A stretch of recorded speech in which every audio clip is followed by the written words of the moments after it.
Boa tarde, amigos. Estamos abrindo preliminar a imagem do futebol aqui na nossa Umbra TV. Vamos até a 1h45, sempre falando um pouco de tudo a respeito do futebol, política, economia ligada ao futebol, o dia a dia, por que não o futebolês, né? E dando uma atenção especial também aos nossos telespectadores. Aqui nós sempre temos um jornalista convidado, hoje o Geraldo Andrade, e um personagem central que será sabatinado por nós, o José Amarante, que já foi candidato à presidência do Internacional e com certeza vai concorrer também na próxima eleição. E acho que, Geraldo, podemos começar por aí, não antecipando uma candidatura que ainda me parece um pouco prematura, porque o Internacional recém está saindo da Série B. Eu já falei aqui que o Roberto Sigma vai ser o candidato do I9, já falei há alguns dias. E acho que o segundo candidato, o presidente deve confirmar candidatura à reeleição, desde que o Internacional não faça feio, em 2018, é uma coisa bastante óbvia, me parece. E o José Amarante, acho que esses três vão compor um pleito que pode ter outros candidatos. Mas para o José Amarante eu pergunto exatamente isso. Se a política atrapalha um pouco o futebol, se o futebol hoje em dia não vive mais sem esta política que daria amparo ao futebol, é bom ter esta pluralidade ou a pluralidade ficou em demasia dentro do Internacional? Alguns acham que essa polaridade ampliada, ela tornou o Internacional mais dividido, mais quebradiço. Boa tarde. Boa tarde, Rec. Boa tarde, Geraldo. É um prazer estar contigo aqui. Não só um jornalista, como um advogado, brilhante advogado na área do direito desportivo. O que eu tenho que deixar claro? Quanto maior o número de pessoas que estão à disposição para defender os interesses do Internacional, é melhor. Não estou em campanha ainda, não é o momento, nós recém estamos voltando para a Série A, a gente tem que deixar o Internacional com maior tranquilidade para que faça um bom 2018, pelo menos uma preparação, e deixar a campanha lá para junho, julho, agosto do ano que vem. Mas o mais importante disso tudo é dar a opção ao sócio do Internacional em poder escolher um presidente. Não permitir mais que a gente tenha duas opções. Senão, o que nós vamos ter? O continuismo dos mesmos grupos que estão no Internacional. Mas daí tem que mudar a regra. Não, mas Rec, podemos mudar a regra. É só seguir uma reforma estatutária e fazer isso. O que é importante é que o sócio do Inter tenha a liberdade de escolher. Eu não sou contra o continuismo, pelo contrário, se está dando certo, que continue. O que eu sou é a favor de que o associado tenha o maior número de conselheiros. A gente fala em nomes para o ano que vem. Por exemplo, o Rec acabou de falar no meu nome. Para eu poder ser candidato, eu vou ter que ter no mínimo 100 conselheiros me apoiando.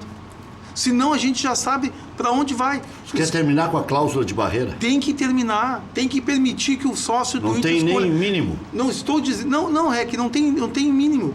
O que tem é o seguinte, nós temos um grupo de conselheiros, um quadro de conselheiros que tem que escolher aqueles que são os melhores para representar o Internacional. Não deixar limitado a um ou dois grupos. O que vai acontecer na próxima eleição? Nós temos três movimentos no Inter que têm condições de lançar candidato. Os demais não podem, porque não tem número de conselheiros. Pela cláusula. Pela cláusula de barreira. Isso, e o ano Qual que vem... é a cláusula? Tu tem que ter no mínimo, para eleger um conselheiro, ele tem que ter, hoje, no mínimo, 100 conselheiros. Por quê? Se tu não para eleger tiver... um conselheiro, tu diz passar para o pátio. Passar para o pátio, tá? Porque todo mundo pode se candidatar, os dois mais votados vão para o pátio. O que acontece? Os dois mais votados, pode ter até uma eleição no próprio conselho que tiver mais de 85% de conselheiros apoiando um candidato, ok, essa é a regra. Vai para o pátio, aí não tem pátio. Agora, para ter pátio, basta um conselheiro fazer 15, alguma coisa de votos dentro do conselho que ele vai ele e mais o outro. Só que os demais conselheiros ficam de fora. Na eleição passada, eu fiquei de fora. E eu não quero que isso se repita, não é em benefício meu. Eu não quero que isso se repita mais no Inter. O Inter tem que dar opção para que os associados escolham Tá, mas isso interessa a todos fazer uma reforma estatutária? Interessa quem está no poder? Porque normalmente quem está no poder e tem uma boa representação dentro do Conselho não quer mudar as regras. Né? Mas eu não acredito mais nisso, Reg. Eu acredito que todos que estão hoje no Internacional pensam no Internacional. Todos que estão no Inter, eles têm o quê? Mas eles podem achar que eles são o melhor para o Inter. Mas a gente está vendo que isso não é melhor. Essa discussão já está na mesa. Estão discutindo essa possibilidade de derrubar essa cláusula. Ela é necessária, não só a cláusula para a eleição de presidente, como a cláusula para a eleição de conselheiros. Por exemplo, se um grupo político não faz mais do que 15, faz 14,9% dos votos dos associados, ele não elege um único conselheiro. O Thiago Issa tinha uma ideia que era proporcionalidade.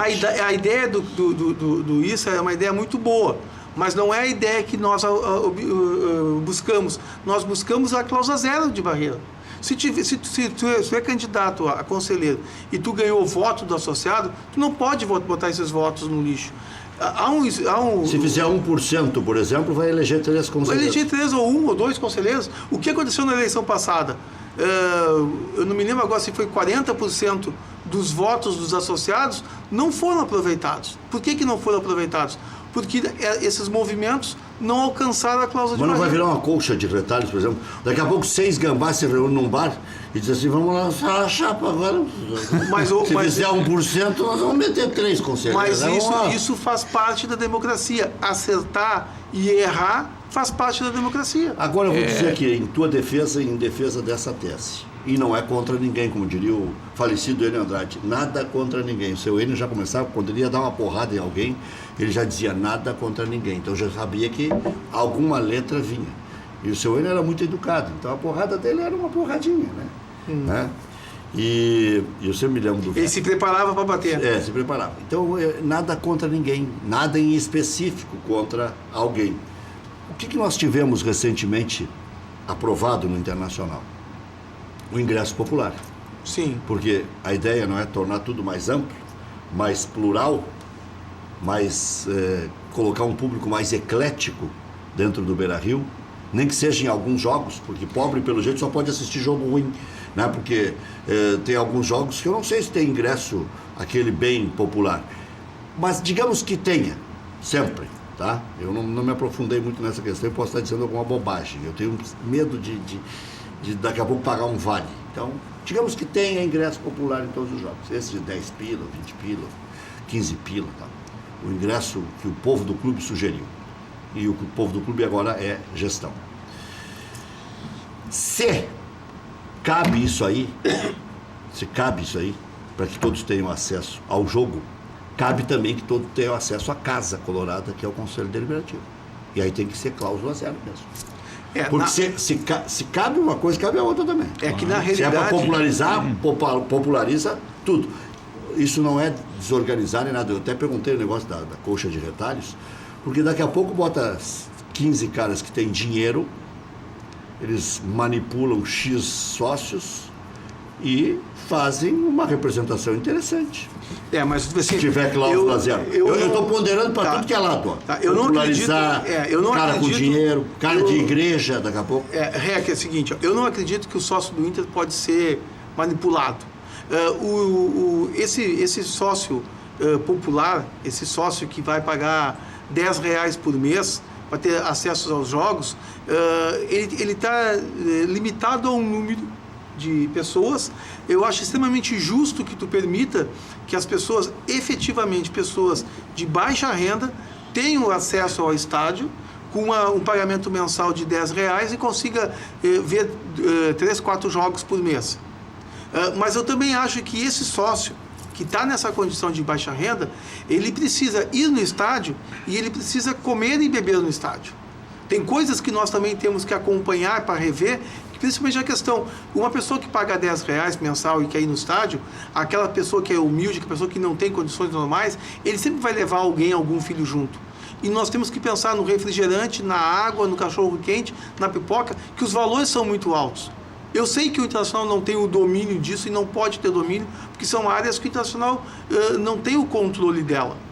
Mas as coisas, para beneficiar, tem que ser visto de forma maior do que isso. Já é um grande avanço nós termos abrido e demonstrado para todos que o Internacional realmente é o clube do povo. É extremamente importante para o Internacional que ele tenha essa modalidade de sócio. Nós temos jogos que são jogos difíceis de ter acesso, que é o sócio, aquele jogo que falar agora em Libertadores é um absurdo, mas jogos da Libertadores, que o Internacional praticamente lotava o estádio e pelo grande número de sócios, carteira vermelha que tem, impede o acesso. Então ninguém está sendo prejudicado. Em 2019 o Inter vai jogar Libertadores. Jogar Libertadores, daqui a pouco com a Portuguesa de Lagoa Vermelha. Não, estou falando mal do Grêmio, senão daqui a pouco o Grêmio foi para Libertadores, foi campeão da Copa do Brasil. O Grêmio não tem nada a ver com o que eu vou falar.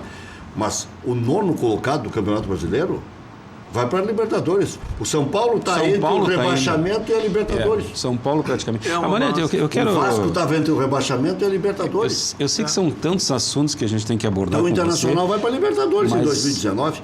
Pelo menos o 8º colocado, o Internacional vai ser o 7º, sei lá. É que esse ano está pintando campeões diferentes.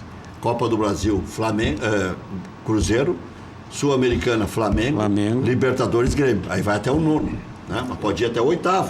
E o ano que vem vai ser assim também, 6º, 7º. Mas tu não esquece que se o Inter fosse campeão da Série B, ele entrava nas oitavas de finais da Copa do Brasil. Então o título não era só para ter o título. O título é uma vantagem ali na frente. Mas esse é outro assunto que tu vai falar. Por que o Internacional oscila do céu ao inferno nesta velocidade? É pela má estruturação do clube, dos mais diversos setores do clube, pela má formação do elenco, porque contrata técnicos incompetentes. Não é possível que o Internacional de 13 ganhe 11 e depois em 4 jogos ganhe 3 pontos. Nessa pergunta do REC, eu já quero fazer uma pergunta a você sobre convicção no futebol. Qual é o que é para você, Amarante, convicção no futebol? Por exemplo, o Internacional montou uma equipe no início do ano, uma convicção, entre aspas, por parte da sua direção, e contratou Antônio Carlos Zago. Bom, me passa a noção, a ideia que se há uma convicção de que era o treinador, ele teria que ficar. Claro que eu também, em alguns momentos, dizia que não tinha mais condições. Daqui a pouco cai o Zago, vem o Guto, Gordiola, que também caiu e ficou o Odair agora. Qual é a convicção que você acha que está faltando nesse aspecto aí? Porque o Internacional, olha, é lamentável que você viu agora contra o Oeste, fazer um clube dessa grandeza, ter que brigar com o Oeste do interior de São Paulo, que nem cidade tem que estar jogando em Barueri, né? Já saiu até da cidade dele, tinha 1.000 e poucos torcedores, acho que no estádio. A gente vê uma falta de convicção nisso aí, né? Essa pergunta, somando a do REC, a gente tem que fazer alguns parênteses nessa pergunta, tá? O Zago, desde o início, se viu que não era a pessoa adequada para o cargo, mas era aquela pessoa que não havia quase um consenso em relação ao Zago, do ponto de vista de que estava sendo em ascensão, passagem pela Europa, como se fazer estágio na Europa fosse forma de dizer que tu é o melhor. Ninguém mais vai dar migué aqui com o curso da UEFA. Assim, o que eu digo... E aí fazer teatro na beira do campo, né? E até eu te digo assim, comparar com a Europa, nós temos alguns problemas. Os times da Europa, eles não contratam o técnico e diz para o técnico, tu não tem dinheiro. Eles contratam uma comissão técnica, eles ganham em relação a isso, e o que eles fazem? Eles pegam os melhores jogadores. É muito fácil. Esses dias eu vi uma entrevista do Renato Portaluppi dizer que era muito fácil montar um time na Europa quando tu pega e escolhe os melhores. É a seleção. Esses técnicos da Europa, eles tinham que vir aprender no Brasil como é que se faz futebol sem condições nenhuma. É uma grande diferença nisso. E aí vem o seguinte, quando o Zago iniciou, se via a dificuldade de preparação física que tinha o Internacional já no Campeonato Gaúcho. Iniciou o Brasileiro com o mesmo problema. O que o Guto fez? O Guto tem 500 mil defeitos. A culpa é do Zago ou é do clube, que não tem preparação física própria permanente? A culpa é, vamos dizer assim, é recíproca. Tanto do Zago, que veio, e o clube, naquela situação de transição que tinha, de estar na segunda divisão. Nós perdemos muito tempo, janeiro, fevereiro, março e abril, pensando que a gente não iria jogar. Muitos colorados só se sentiram na segunda divisão depois do jogo contra o Londrina. Até aquele jogo ninguém sabia que estava na segunda divisão. Achava que ia sair porque havia questões judiciais, não sei o quê. Então, nós não assumimos a segunda divisão. Até assumir a segunda divisão, deu o problema que deu. Aí veio o Guto. O que o Guto fez? O Guto identificou de imediato o problema de preparação física do Inter. Fez 2 pré-temporadas dentro da temporada. E o Inter teve uma evolução. Jogou 2 ou 3 partidas duro, vocês devem lembrar. Aí depois se soltou e começou a ganhar. Só que aquela pré-temporada ali, ela tem um limite. E nós chegamos no limite. E agora nós estamos na curva descendente do limite. E o que nós estamos vendo com os nossos jogadores? No combate homem a homem, os nossos jogadores estão perdendo na velocidade. O único que ainda tem força para isso é o Pocket. Os restantes têm dificuldade para acompanhar. E os times começaram a ver que o Inter tinha uma forma de jogar 4-1-4-1, e quando atacava, ele atacava da mesma forma.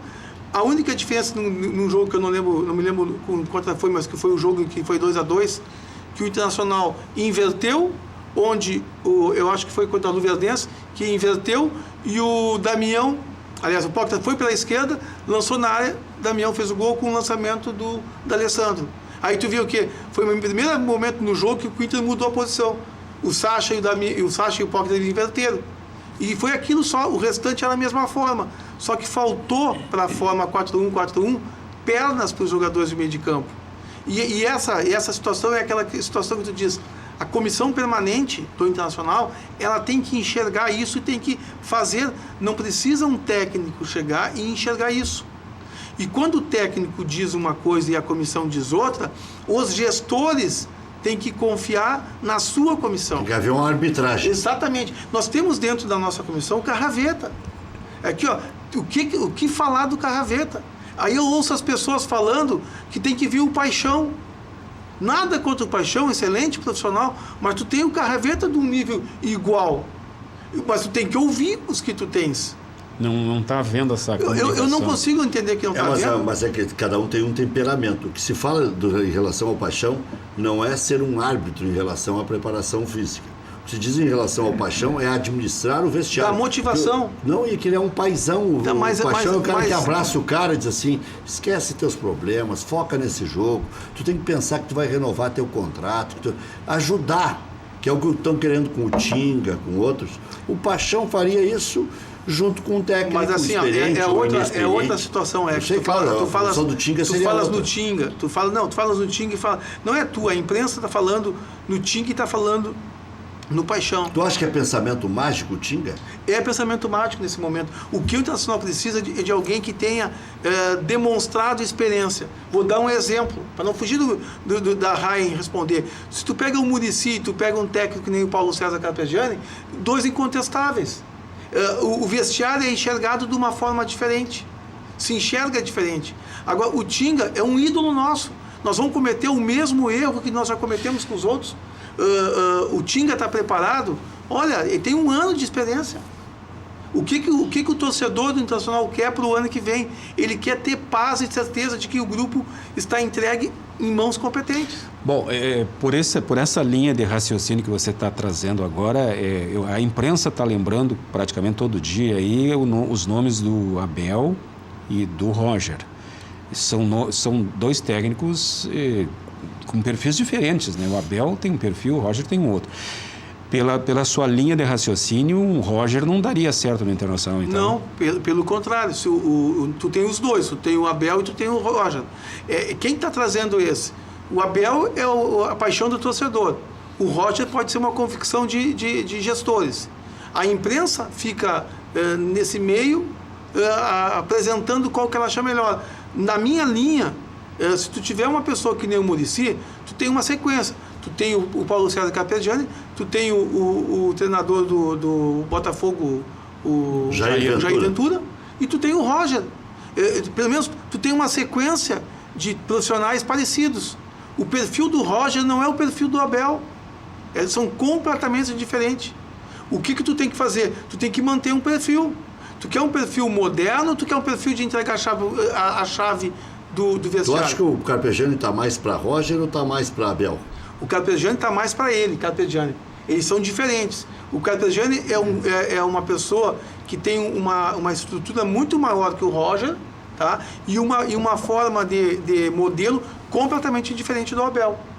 Eu te digo que nessa relação, se tu fizeres Muricy e Carpegiani, tu tem uma visão nova para o grupo de jogadores que o Muricy eu entrevistei há poucos dias, entrevistei o Paulo César Carpegiani. Os dois querem trabalhar mais ou menos na mesma área, que é essa de não um coordenador técnico, mas ser uma espécie de supervisor ou elo de ligação do vestiário com a direção, com a presidência e tal. O Muricy diz que quer esse cargo, e acho que meio que flertou com o Internacional na própria entrevista, mas pós-Copa do Mundo, quando termina o contrato dele com a Rede Globo. E o Paulo César Carpegiani diz que a beira de campo, o vestiário, o trabalho do dia a dia é muito desgastante. Então, que ele também está pensando em virar essa espécie de cartola, o Carpegiani pensa nisso, mas o que ele está fazendo com o Bahia? Ele está mantendo o Bahia na primeira divisão, e o Bahia daqui a pouco está nessas vagas da Libertadores. Entendeu? Então, o Carpegiani ele tem que mostrar, ele tem que deixar claro isso fazendo o que o Muricy fez, foi ser comentarista. Pelo que eu tenho hoje do Carpegiani, o Carpegiani quer ser treinador. E o Muricy quer ser um executivo de futebol. Não é aquele executivo. Nós temos que separar dentro do conceito de uma comissão a função do Muricy. Não é só o elo de ligação entre a direção e o grupo de jogadores. O Muricy é o elo entre aqueles que vai convergir todos que estão em volta dele. Na sua concepção, qual é o treinador ideal para o Internacional ano que vem? É o Paulo César Carpegiani. Carpegiani é o treinador mas ideal. necessita ter alguém com um estofo muito forte junto. Não estou com isso substituindo o Jorge Macedo, por hipótese alguma. Mantenho o Jorge Macedo. Não é substituí-lo. É uma diferença. Não tendo essa peça, porque falta o Muricy, ele não está à disposição. Não, aí o que tu tem que fazer? Qual é a função? A função é do Conselho de Gestão do Inter buscar a solução. A minha aqui é como torcedor dizer a minha opinião. Eu estou achando estranha essa especulação do Tinga no Palmeiras, por exemplo. O Palmeiras tem o Cícero Souza, que é ex-grêmio, né? E que trabalhou em outras equipes, trabalhou no Criciúma também, trabalhou em outros lugares, e está lá no Palmeiras. Mas tu vê uma coisa assim, o Tinga é um excelente profissional. Só que o Tinga, nesse momento que o Inter está passando, poderá ser mais um líder, mais um ídolo nosso que a gente vai queimar. Ele prestando trabalho em outros clubes, tipo Palmeiras, tipo Cruzeiro, ele é diferente, ele não tem essa carga. A exigência que nós vamos ter com ele, a torcida vai ter uma paciência com ele, mas vai chegar um momento que não vai ter mais, aí nós vamos queimar um profissional. E em outros clubes, essa exigência não vai existir, é um profissional. Hoje a imprensa especula Roger com o Abelão de supervisor técnico e comandante do vestiário, mas o Abel acho que não vai querer largar para... Olha, são coisas distintas, tá? Eu entendo o seguinte, se o Abel vier acompanhado de alguém, se o Abel tiver a função de retaguarda e deixar um outro treinador de linha de frente, eu ficaria no mesmo exemplo do Muricy. Não descartaria essa hipótese. O que eu não gostaria... Tu acha que o Abel tá velho, que não pode comandar treino? Não é isso. Tá demodé? São modelos. É que esse modelo de entregar a chave para o vestiário, o Abel ficaria com a chave do vestiário. No momento que tu tens o Abel junto com a gestão, ele não teria a chave do vestiário. Ele teria uma postura de... Não estaria nele a responsabilidade do resultado do dia a dia. O Abel estaria protegido e, ao mesmo tempo, podendo desenvolver tudo o que ele sabe de futebol. Eu acho que a direção do Internacional vai acabar optando pelo Roger.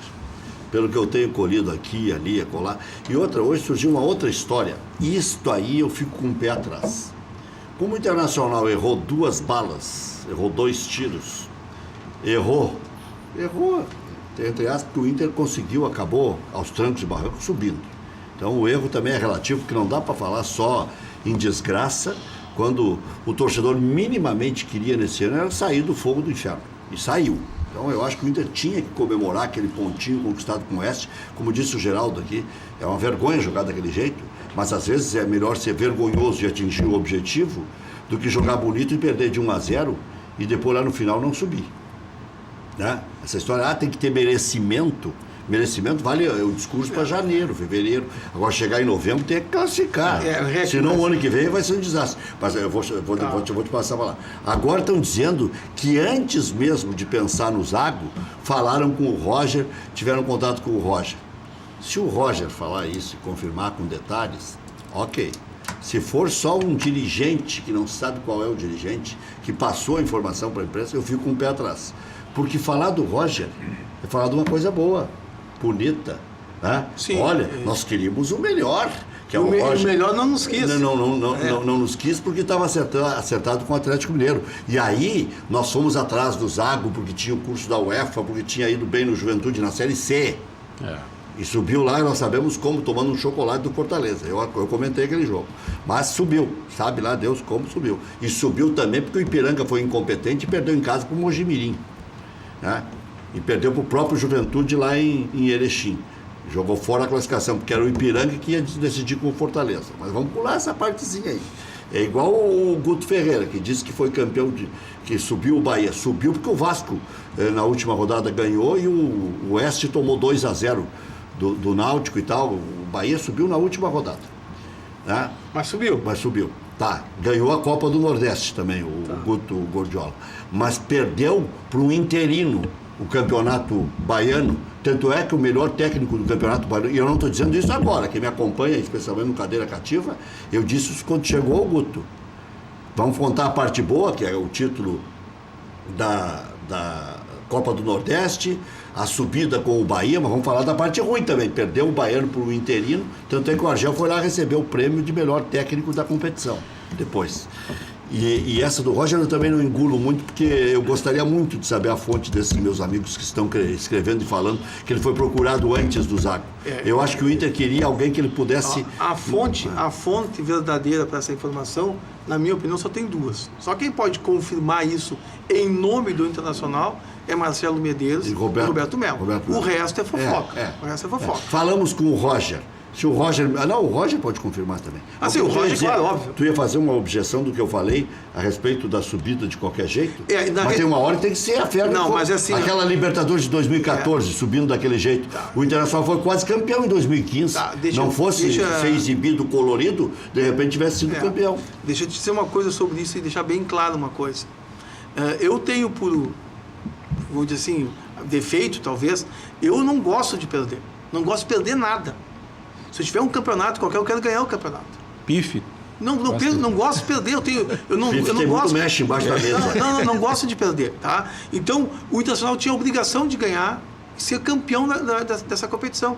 Além de colocar nas oitavas de final, tem todo o nosso orgulho de voltar em primeiro, porque os demais clubes são menores que o Internacional. Aí, o que acontece com o Inter? A gente viu, e não pode dizer que não teve vontade dos jogadores. Eles tiveram vontade, eles tiveram muita garra, só que chegou um momento que o time não andava. Parece que o aspecto psicológico latente em 2016 pegou os jogadores do Inter nos últimos momentos. A gente viu esse último jogo, esse menino Dourado que jogou esse guri não tem explicação. Agora, as declarações do D'Alessandro, a declaração do Dourado, do Danilo Fernandes, são declarações de quem está muito indignado com as coisas. Agora, o que deu errado? O que deu errado tem que vir à tona. O que deu errado para a gente parar de falar dessas coisas de que nós não ganhamos. E agora nós temos 3, 4 combinações para pensar em ser campeão. Não. Agora, vai ser o América. Eu acho que tem uma questão, uma crise de liderança nessa. Eu vejo um treinador de futebol, técnico de futebol, eu não gosto de fazer comparações, essa história de comparação é meio complicada, principalmente aqui no Rio Grande do Sul, que tudo é grenalizado. Mas tu olhares por parte do Grêmio, por exemplo, o Renato é um líder, e tu não vê um jogador falando pelo grupo, tu vê o Renato falando. O Internacional perdeu para o Ceará no Beira-Rio, né? O Maicon andou falando, né? E aí o D'Alessandro toma que meio conta de tudo e o treinador... Não que o D'Alessandro não tenha que fazer isso, que ele capitão tem que fazer. Mas tu não viu o técnico do Internacional tomando posição, indo lá, puxando jogadores, fazendo, sei lá, alguma coisa que representasse... isso me dá uma noção, uma ideia de uma crise de liderança dessas coisas, né? Eu tenho assim, a tua colocação é extremamente importante, porque eu tenho essa visão também. O treinador, ele tem que entender que ele é o chefe. Sim. O chefe, no Internacional, o chefe não é o D'Alessandro. O chefe é o treinador. O que o D'Alessandro vê? Ele vê o vazio, ele assume. E aí não é culpa dele. Não é culpa dele, é mérito dele. Claro. Ele enxerga o vazio e vai lá e pega. E ele se magoa, ele sente. Aquela briga que ele teve com a torcida, ele sabe que ele extrapolou. Mas é o jeito dele. Mandar os jogadores voltar para o vestiário, sair do campo e ir para o vestiário, é a força dele. Dias depois ele falou, é o jeito dele. Ele briga, ele luta pelo time. Ele faz a diferença em relação a isso. Tem gente que gosta, tem gente que não gosta. Mas se ninguém tomar a frente, ele tem que tomar, ele é o capitão. Na hierarquia, o treinador não fez, ele tem que fazer. E até tem algumas palavras subliminares dos nossos treinadores, do nosso ex-treinador, que deixava em dúvida em algumas coisas.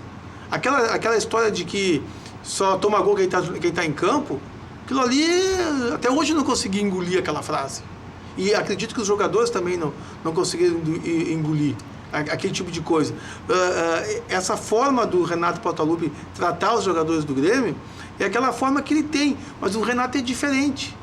O Renato é ídolo, o Renato mostrou competência, ele está deitando e rolando em toda a competência dele, demonstrando que ele tem como fazer. Agora, o nosso treinador, ele é extremamente apático. Se nós tomávamos o gol ou não tomávamos o gol, a reação é a mesma. Tu vê o Odair, a única coisa boa que nós esquecemos de falar dos treinadores do Inter é o Odair, e é nosso. Nós, o Internacional, é dono do Odair. E quando ele entra, ele não compromete. Ele é uma pessoa que pertence ao Inter. Esse tipo de profissional é que o Inter tem que manter. Porque no momento de algum acidente, tu tens uma pessoa extremamente competente. Mas tem que ver se ele vai aceitar a vida inteira, se quebra galho. Mas o Milton Cruz foi quebra galho a vida inteira no São Paulo, porque ele sabia que não ia pra rua. Às vezes é bom você quebra galho. Não, mas o Odair tem a consciência seguinte. Ele vai agora fazer um curso em Paris. Não, esse curso que ele vai fazer não tem nada a ver. Mas é aprimoramento. É aprimoramento, mas não vai influenciar a cabeça do Odair. O Odair, ele sabe o momento dele. Ele é muito novo, tem 40 anos de idade. A vida dele como técnico vai ser longa. Eu acho que o ano que vem, não ainda, mas no outro ano é o ano dele buscar espaço. Não sei se alguém não vai enxergar o profissional que ele é e daqui a pouco pegar o ano que vem. Klemer e Odair não daria certo, porque o Inter está mal de dinheiro. O Inter não tem condições de pagar 600 para o Abel, mais 300 para não sei quem, mais 200 para não sei quem. Né? Klemer, Odair e Paulo Paixão não é uma boa comissão técnica? Eu estou chutando o Klemer, poderia ser um outro. Tu está chutando o Klemer e é um chute bem-vindo. O Klemer é um excelente profissional também. Estou fazendo nesse pontos momento, aí no Brasil de Pelotas. É da casa, vai trazer o torcedor. Nesse momento... O Grêmio subiu com o Mano Menezes, que era técnico do Caxias. O Grêmio foi campeão da Copa do Brasil com o Tite, que era técnico do Caxias. O Grêmio colocou o Filipão, que veio do interior. Nesse momento... tem momento não. Tem momento. Esse momento não é um momento, é um momento que nós precisamos ter paz. O vestiário tem que ter paz, a torcida tem que ter paz, os associados têm que ter paz. Tu acha que tem que dar maracuxina pro Klemer? Mas não é dar maracuxina, o Klemer é excelente profissional, mas botar o Klemer nessa fogueira é a mesma coisa que eu botar o Tinga na fogueira. Mas se você colocar o Klemer nessa fogueira e der um plantel de... eu tenho um questionamento que eu gostaria de fazer a você. Nós não temos dinheiro, Geraldo. Mas se eu falando do Klemer... Olha a pergunta do... Não, eu aqui vou ampliar essa comissão técnica. Klemer, Odair, Paulo Paixão, Tinga ou Muricy? Não. Funciona ou não funciona? Não, eu não vou queimar ídolos. Aliás, eu não sou nada, tá? Mas eu não vou dar minha opinião. Mas o Abelão e o Muricy são quase ídolos. Não, mas são diferentes. Ou ídolos. São ídolos, mas são diferentes. Já são cascudo em relação àquilo que fazem, tá? O Tinga é muito novo. O Tinga só teve a função de futebol e depois a experiência de gerente de 1 ano no Cruzeiro. O Klemer está no Brasil de Pelotas.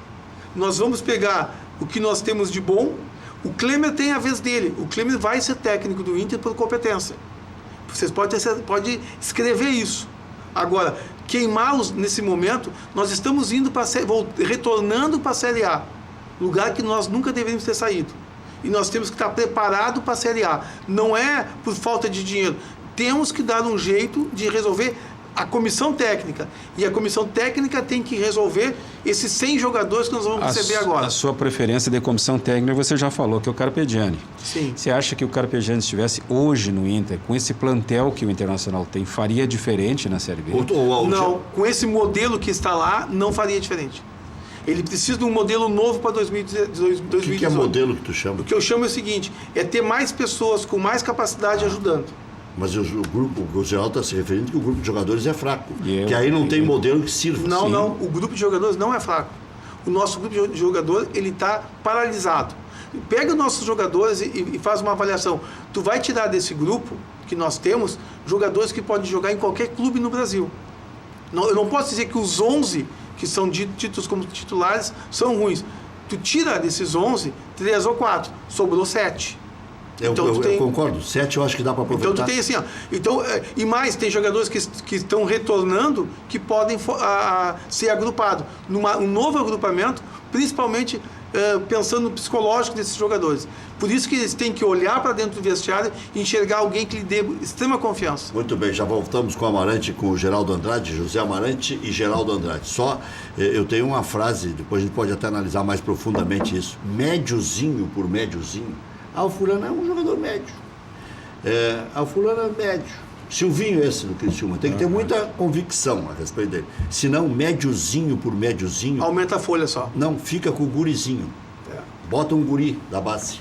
Bota o João Anderson. Já voltamos.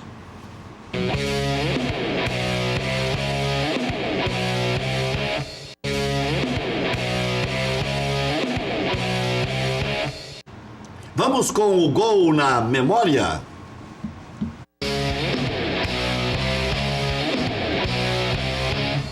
O gol da memória remete para 20 de maio de 2012, Internacional 2-0 no Curitiba. Outro grande jogador que passou por aqui e mais incomodou e tomou dinheiro do Internacional do que resolveu. E era um grande jogador. É ainda, nem sei se está jogando. Ele está na 8ª divisão de algum campeonato aí, o comportamento que tinha. Dagoberto, acho que era cheio de mania também, né?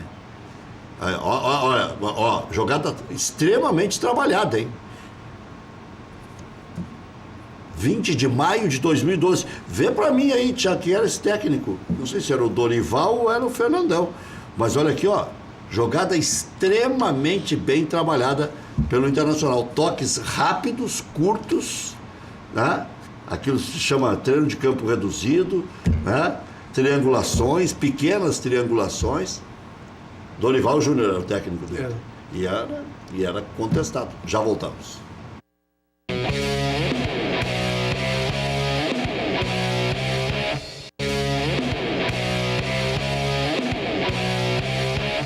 Quer saber onde encontrar combustíveis de qualidade, promoções especiais e atendimento de primeira? Pergunta lá no Posto Boqueirão. O Posto Boqueirão conta com a confiança da marca Ipiranga e tem os melhores serviços personalizados para o seu veículo. Da troca de óleo até aspiração de tapetes estofados, calibragem, verificação de 15 itens sem pagar a mais por isso. Confira também a loja de conveniência com espaço agradável para o seu lanche ou cafezinho. E a Beer Cave, que é um freezer, que é uma verdadeira caverna com as melhores bebidas. E atenção, clientes do Posto Boqueirão. Está iniciando o desafio. Responda a pergunta e seja contemplado com uma surpresa incrível. Qual o posto que tem quilômetros de vantagens? Possui gasolina de qualidade e atendimento personalizado? Posto Boqueirão. Fica em Canoas, na Avenida Boqueirão, em frente ao Ginásio de Esportes SP. E também aqui, em frente ao campus da Ubra. Padaria Laúde. Faça seu encontro de negócios ou confraternização na Padaria Laúde. Espaço para reuniões com até 20 pessoas. Confira também vasta linha de produtos com receitas exclusivas. Padaria Laúde, na Avenida Assis Brasil 641, encomendas 3362-2020. Invista em segurança para você e sua família com a Protegere. Por valor muito baixo por mês, com equipamentos e instalação incluídos. Sua casa ou apartamento vai contar com um inteligente sistema de monitoramento e uma equipe de especialistas altamente treinados protegendo você 24 horas por dia, 7 dias por semana. Durma tranquilo com a Protegere. O telefone 3365-2755. Não esqueça, pensou em segurança? Pensou Protegere. Becker e Ficha alerta. Direito de trânsito. Suspensão do direito de dirigir? Consulte-nos e veja se há possibilidade de reversão. Informe-se pelo 3239-6689. Insulfilme e sua parceria Solargar Saint-Gobain. Empresa francesa com mais de 300 anos de mercado mundial. Sabe lá o que é isso? Fabrica 60% dos vidros automotivos do planeta com sua marca premium de filmes de controle solar e segurança. SolarGuard. São películas de alto desempenho com garantias de 10 anos para seus veículos. Venha tomar um café conosco e conheça o que é a melhor película em qualidade, acabamento e desempenho em rejeição de raios ultravioleta e infravermelho. Ligue, instale, agende e instale. 30 21 23 23. Estou falando da Insulfilme. Peça pelo WhatsApp também informações. 99969-2190. Lá na Insulfilme, fale com a Natália. Rua Hoffman, 519, das 8h30 da manhã às 6 da tarde, de segunda a sexta-feira. Bom, um resumão das principais informações do dia, depois fechamos aqui com o Amarante. Grupo se reapresentou hoje no Internacional, treinou às 9h30 da manhã, visando o duelo de sábado contra o Goiás, lá no Vila Nova. Leandro Damião treinou em separado com Hélio Carraveta e deve desfalcar o time mais uma vez. Também não tem por que botar, né? D'Alessandro volta de suspensão e treinou como extrema-direita nesta manhã. Victor Cuesta e Klaus voltaram a trabalhar com bola e podem retornar nas últimas rodadas. No Grêmio, venda de ingressos para o segundo jogo da final da Libertadores começa amanhã às 9 da manhã pelo site sócio.grêmio.net. O valor R$220. Bom, o segundo jogo, só para saber, é lá na Argentina, né? Porque o torcedor vai dizer, mas não tinha mais ingresso. É para o segundo jogo lá na Argentina. Alguns já foram para empresas de turismo. Eu recebi muita contestação de ouvintes, telespectadores. Sim, mas as agências de turismo têm que ter ingresso, né? Elas vivem disso, são parceiras do clube há mais tempo, né? Vitória sobre o São Paulo por 1-0 foi o último jogo do Grêmio com equipe titular. Para o jogo contra o Santos no domingo, serão escalados reservas e nem o Renato vai. Palmeiras está cobrando $900 mil de uma dívida que o Grêmio tem ainda para com o Barcos, negócio feito com o Barcos. Seleção peruana venceu a Nova Zelândia por 2-0, garantiu a última vaga para a Copa do Mundo. Emocionante, né? Sem o seu principal artilheiro, Paulo Guerreiro. Corinthians bateu o Fluminense por 3-1 de virada e é o heptacampeão brasileiro. Está 7-1 para o Corinthians em relação ao Grêmio Internacional, de 90 para cá. Por que 7-1? 7 títulos do Corinthians e 1 do Grêmio em 96. Ah, de 90 para cá? É, Por que não faz de 70 para cá? Daí dá 2 para o Grêmio, 3 para o Internacional, dá 7-5. Então... Sim, mas 7-5, um time contra 2 e num período de 50 anos. O campeonato 46 campeonato anos. brasileiro é 7-3 para o Inter. Ele tem 7 e nós temos 3. Isso, tá. Isso. Só que o Internacional, em 9 anos, ganhou 3 títulos. Depois não ganhou mais nenhum. E o Corinthians não tem 7, né? Tem 6, né? Que um eles levaram. Bom, daí aí já daria 6-4. Aí melhor ainda teu placar. Eles nos levaram um direitinho. Tá, então Paulo César Carpegiani e depois o resto, é isso? Muricy, Paulo César Carpegiani e depois o resto. Mas o Muricy está empregado na Globo. Mas que todo mundo que está no mercado tem que ser negociado a contratos. O que tu faz? Se tu indeniza, se tu paga, a pessoa vem. Futebol é isso, é gestão. Quando é que lança a campanha? Só falamos isso depois de agosto. Valeu, obrigado, Geraldo Andrade. Um abraço. Abraço, Geraldo. Um abraço. Até às 19 horas. Não deu